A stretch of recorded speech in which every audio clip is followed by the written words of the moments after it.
আমি তো হাসিনা সরকারকে স্বৈরাচার বলি, দ্ব্যর্থহীন ভাবে বলি, সেটার সঙ্গে যদি আপনি একমত হন তাহলে definitely Hasina is a better স্বৈরাচার। আচ্ছা, আমি খুব মনোযোগ দিয়ে প্রধানমন্ত্রীর সংবাদ সম্মেলন দেখি, তার একটা বড় কারণ হচ্ছে বিনোদন। আমাদের বিনোদনের অভাব আছে এবং আমি এই সংবাদ সম্মেলন থেকে যথেষ্ট পরিমাণ বিনোদিত হই। বিনোদনটা এ কারণেই যে একটি ছোট্ট মিষ্টি প্রশ্ন, যে প্রশ্নটি আসলে প্রধানমন্ত্রীর অত্যন্ত মনোপুত হবে, এরকম একটি প্রশ্ন করবার আগে দীর্ঘ সময় ধরে প্রধানমন্ত্রীর নানা রকম প্রশংসা করা হয়, এমনকি আঞ্চলিক ভাষায় মানে আমি আসলে বলেই ফেলি, এই বেডির সময় ফসল ভালো হয়, এই মানুষটি ম্যাজিক লেডি, এই ধরনের কথাবার্তাও খুব চমৎকার ভাবে বলা হয়। এবং আপনি অস্বীকার করবেন বলে আমার মনে হয় না, ওই সময় তো ক্যামেরায় ওনার ফেস ধরা থাকে, ওনার যে উচ্ছ্বাস, আনন্দ এবং চাপা গর্ব আমি দেখি, তাতে আমার মনে হয় চাহিদা যোগানের একটি চমৎকার আয়োজন সেখানে হয়। একটা কথা খুব স্পষ্ট, প্রধানমন্ত্রী যদি সত্যি সত্যি না চাইতেন যে এই স্তুতি স্তাবকতা চলতে থাকুক, তাহলে কারো ঘাড়ে দুটা মাথা নাই যে সেই স্তুতি করবে।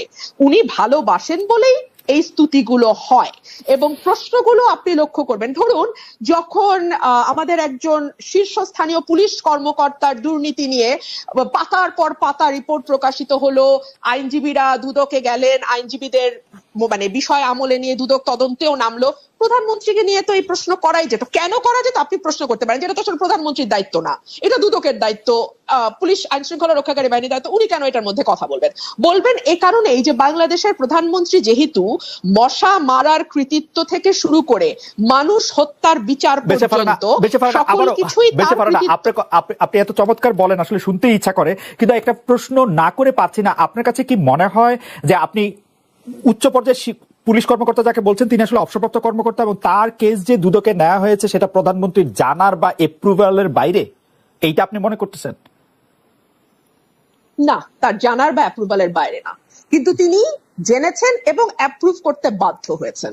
কারণ এইটুকু আইওয়াশ না দিলে না না না এখনো চোখের পর্দা কিছুটা আছে, ওই পর্দা। তবে উনি মানে পুলিশ কর্মকর্তার কথা বলছি, উনি কতটা খোলা হাতে বের হতে পারবেন সেটা একটা প্রশ্ন। ধরুন বেসিক ব্যাংকের বাচ্চু শেখ আব্দুল হাই বাচ্চু, ওনার নামের আগে শেখ ছিল না, আমি জানতাম না, ফরাসউদ্দিন সাহেব যেহেতু দুদিন আগে সেটা খোলাসা করেছেন, সেটা অবশ্য আপনাদের রিপোর্টারদের একটা ফোরামেই তিনি খোলাসা করেছেন, সেখানে তিনি স্পষ্ট করেছেন নামের আগে শেখ ছিল না, এখন শেখ যুক্ত হয়েছে। আচ্ছা, আব্দুল হাই বাচ্চুকে নিয়ে কিংবা আচ্ছা কোনো ব্যক্তি বাদ দেন, বাংলাদেশে মন্দরিনের পরিমাণ 4.5 লক্ষ কোটি টাকার উপরে, এটা আমরা বলছি না, অর্থনীতিবিদরা বলছেন। এই মন্দরিন কাদের কারণে হয়েছে, তাদের সুবিধা দিতে হয়েছে, এটা আমরা বাংলাদেশে যারা আছি সবাই জানি। আচ্ছা, ধরুন একজন ঋণ খেলাপি, তিনি মাত্র 2% ডাউন পেমেন্ট দিয়ে তার ঋণটি রেগুলার করে ফেলতে পারবেন। অথবা ধরুন একজন ব্যাংকের পরিচালক, যার আগে মেয়াদ ছিল 3 বছর, সেটা এখন বাড়িয়ে 9 বছর ছিল, প্রথমে পার্লামেন্ট এসেছিল 9 বছরের দাবি নিয়ে, সেটা আবার অটো কেউ দাবি না করতে 12 বছর করে ফেলা হয়েছে। এইগুলো নিয়ে কি ওনাকে প্রশ্ন করা যায়? আজ পর্যন্ত কোনো সাংবাদিককে প্রশ্ন করতে দেখেছি? আচ্ছা, আমি আপনাকে একটু বলতেই চাই, একটু বলি যে আসলে প্রধানমন্ত্রী শেখ হাসিনাকে এই বিষয়ে স্পেসিফিকলি প্রশ্ন করা হয়েছে, তিনি এটা নিয়ে উত্তর দিচ্ছেন যে সাংবাদিকদের তিনি আহ্বান জানাইছেন যে আপনারা আমাকে তালিকা দেন কার কার কার কার কার কার ব্যাপারে আপনারা কি জানতে পারছেন, আমি চেষ্টা করতেছি, এবং এই প্রশ্ন করা হয়েছে, আমি শুনছি। তাহলে আমার উত্তর হবে কতটা এড়ানো। আপনারা যেটা বলছিলেন যে এত স্পেসিফিক উত্তর কেউ কি দেয় বা প্রশ্ন এড়িয়ে যায়, এর চেয়ে সুন্দর এড়ানো আর কি হতে পারে? তালিকা দেয়া কি সাংবাদিকের দায়িত্ব? দুদক কি করে?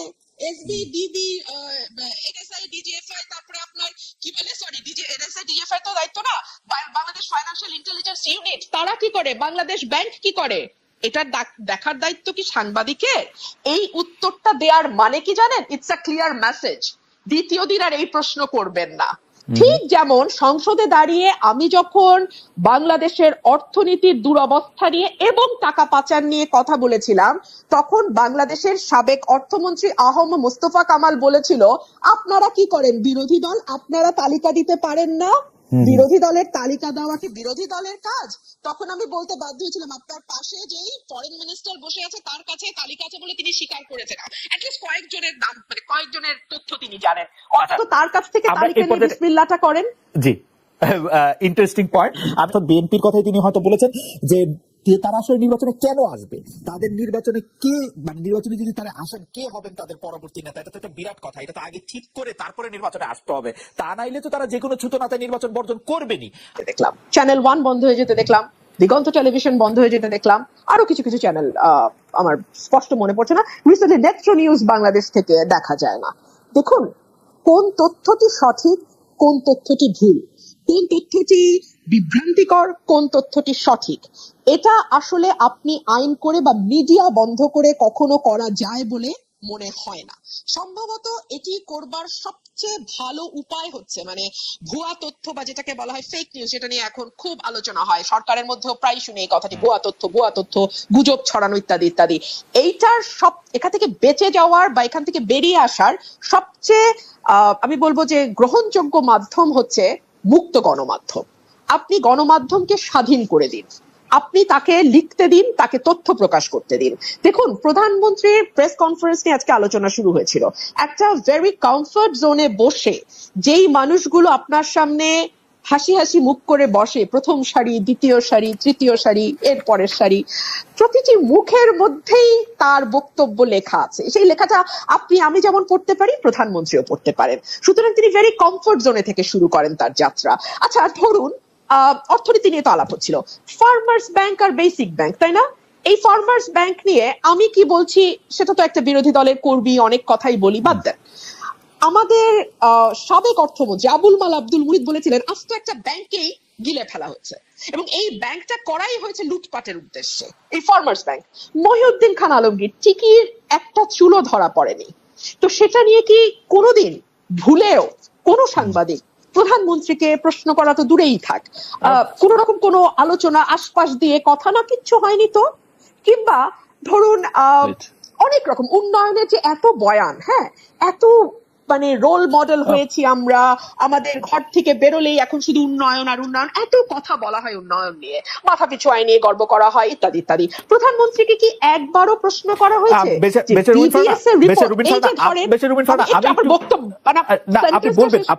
আপনি বলবেন সেন্টেন্সটাও শেষ করবেন, আপনি বলবেন। আপনি সংসদ সদস্য ছিলেন, সংসদে আপনি 4 বছর থেকেছেন, আমি দায়িত্ব নিয়ে বলছি, আমি জেনে বলছি, আপনার বক্তব্য প্রধানমন্ত্রী শেখ হাসিনা উপভোগ করেছেন। আপনি তাকে তীক্ষ্ণ ভাষায় সমালোচনা করেছেন, প্রশ্ন করেছেন, আপনাকে যেন যথেষ্ট পরিমাণে সময় দেওয়া হয় সেই জন্য তিনি চিফ হুইপদের নিশ্চিত করেছেন যে আপনি যাতে যথেষ্ট পরিমাণে সময় পান, এই মেসেজ যেন স্পিকারের কাছে যায়। এই কারণ তিনি হচ্ছেন যে মানে ব্যাপারটা কিন্তু আপনার কথাও যে তিনি খুব মানে আপনি যেভাবে বলছিলেন যে খুব মুগ্ধ হয়ে খুব একটা ফেভারেবল পজিশনে বসে, ব্যাপারটা কিন্তু এরকম না।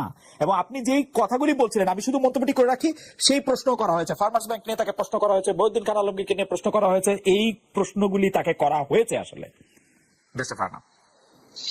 খালেদ, আপনি যদি আমার বাক্যটি শেষ করতে দেন তাহলে যে সুবিধাটা হয় সেটা আমার মনে থাকে না। ধরেন আমি ভুলে গেছি, দীর্ঘ আলাপ করেছেন তো, আমি আমার কি বাক্য বলতে গেছিলাম ভুলে গেছি, আপনি এই মুশকিলটা হয়। যদি বাক্যটুকু শেষ করতে পারলে তখন একটু সুবিধা হয়। আচ্ছা, আমি একটু ছোট বাক্য ব্যবহার করলে সুবিধা হয়, বড় বাক্যতে হ্যাঁ উন্নয়নের বয়ান, জি উন্নয়নের বয়ান, কি করব বলেন, আমার বাক্য একটু লম্বা হয়, বাক্য হ্যাঁ ছোট করে বললে আমার একটু ইন্টারাপ্ট করতে সুবিধা হয়, মানে বুঝতেই পারেন ফারহানা, আমি আসলে বেতনই পাই এর জন্য। আপনাকে কেন জানি আমার কথাতে ইন্টারাপ্ট করতে খুব ভালো লাগে, না কারণ হচ্ছে এর একটা কারণ হতে পারে যে লাইন বাইরে যে আমি ইন্টারাপ্ট করতেছি এটা আপনি শুনতে পাচ্ছেন না, এটাও হতে পারে, মানে এটা টেকনিক্যাল একটা ফল্ট আমাদের। খুব ভালো শুনতে পাচ্ছি। Okay please continue, please continue করুন। উনাকে আপনি কোনো প্রশ্ন করেননি, পরের দফায় 2 দফায় কোনো কোশ্চেন করেননি, প্লিজ এটা আবার দেখেন আবার একটু আপনি। ঠিক আছে, উন্নয়ন নিয়ে দীর্ঘ বয়ান আছে এবং তার যে বক্তব্য তিনি দিয়েছেন সেখানে তিনি এক জায়গায় দাবি করেছিলেন মাতৃমৃত্যু, শিশু মৃত্যু এবং গড় আয়ু 3টি বেড়েছে।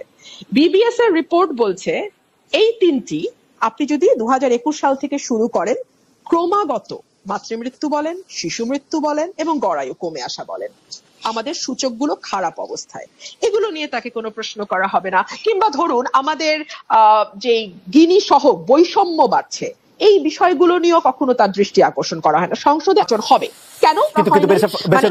শেখ হাসিনার উপর আক্রমণটা রিপিটেড, শেখ হাসিনার উপর আক্রমণটা রিপিটেড 15 আগস্টের পরে 21 আগস্টের পরে কোটালীপাড়া পর অনেকগুলো আর কি। যাই হোক, আমি যে প্রশ্নটি করতে চাইছিলাম সেই প্রশ্ন, বিলিয়নিয়ার উৎপাদন করে এবং ফোর্বস পত্রিকায় সেই বিলিয়নিয়ারের ছবি ছাপা হয়। আমরা এখন এতই উন্নত জাতি, কারণ 50 বিলিয়ন ডলার একটা খাত থেকে এক্সপোর্টও করে বেরসা ফারানা, 50 বিলিয়ন ডলার একটা খাত থেকে এক্সপোর্টও করে। নো ডাউট 50 বিলিয়ন ডলার একটা খাত থেকে এক্সপোর্ট যেই দেশে হয় সেই দেশে বিলিয়নের আরো কয়েকজন থাকার কথা। হ্যাঁ, সেটা বানাতে গিয়ে আমাদের বৈষম্য যখন 0.49 গিয়ে থাকে, তীব্র বৈষম্য হয়, সেই জায়গাগুলোতে যদি ফোকাস করতেন এবং একটা সুষম উন্নয়ন নিশ্চিত করতেন তাহলে ভালো হতো।